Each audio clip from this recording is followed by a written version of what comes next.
If you ride the bus, you may have noticed one of the many bus shelter advertisements for the holiday performance of The Nutcracker. The production is being put on by Dancing in the Streets, a nonprofit dance studio located in South Tucson. It's a ballet organization. We're here in the city of South Tucson to teach classical ballet to the kids, teens, and parents. Joseph Rogers is co-artistic director of Dancing in the Streets. He's a professional dancer who grew up in the South Park neighborhood adjacent to South Tucson.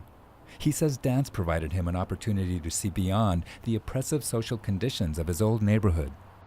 There's a lot of poverty, there's a lot of drugs, gangs, all that stuff. And during that time, my mom put me in ballet, tried to keep me out of trouble, which really didn't help.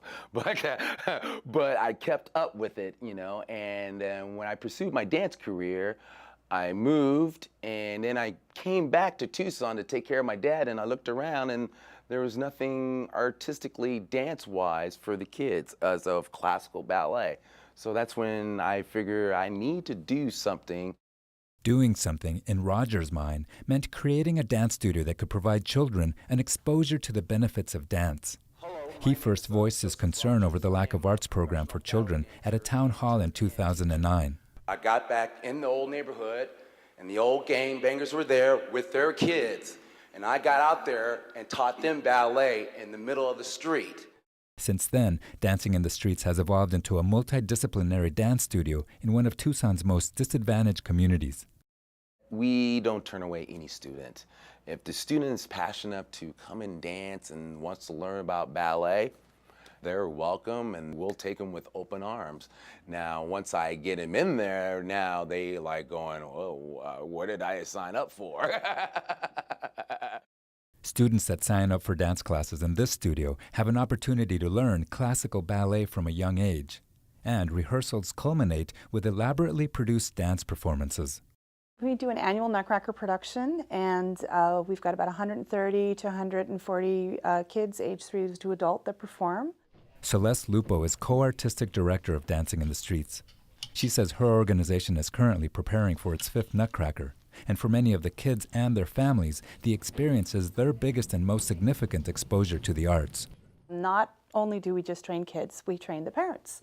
So I have a number of parents that have been with us since our first Nutcracker that I have trained as well. So I have my parent supervisors that run wardrobe supervising, they run costume changes.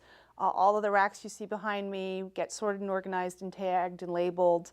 And when we're in the theater, they're by name, and the student knows which one they need to change, which one they go into. Mounting a production is no easy task for any professional dance group, much less a nonprofit organization that exists on contributions from the community. And much of the success of Dancing in the Streets can be attributed to the passion that Celeste has for dance and the charisma of her husband, Joey Rogers. I've known Joey since we were in ballet school together, so I was about 12, and I have to tell you that the gift that Joey has with children has been there his whole entire life. He is just a child magnet. He has an ability to relate everything into a game and making it fun, so the kids are working, but they don't really know they're working. Dancing in the Streets has firmly established itself in South Tucson, and Rogers says families are now traveling from other parts of the city to bring their kids to dance class. According to him, the performance of the Nutcracker this weekend demonstrates the hard work of all the students and their families. When we take them through that, I call it a journey of Nutcracker. When we take them through the journey of Nutcracker, of me yelling, screaming, make sure the kids are here, make sure the parents bring their kids on time, make sure all the kids have a costume. It's a lot of work. It's a lot of the changing of the mind. You can find more information on our website about this weekend's Nutcracker performance at the Fox Theater. Just log on to azpm.org and follow the links.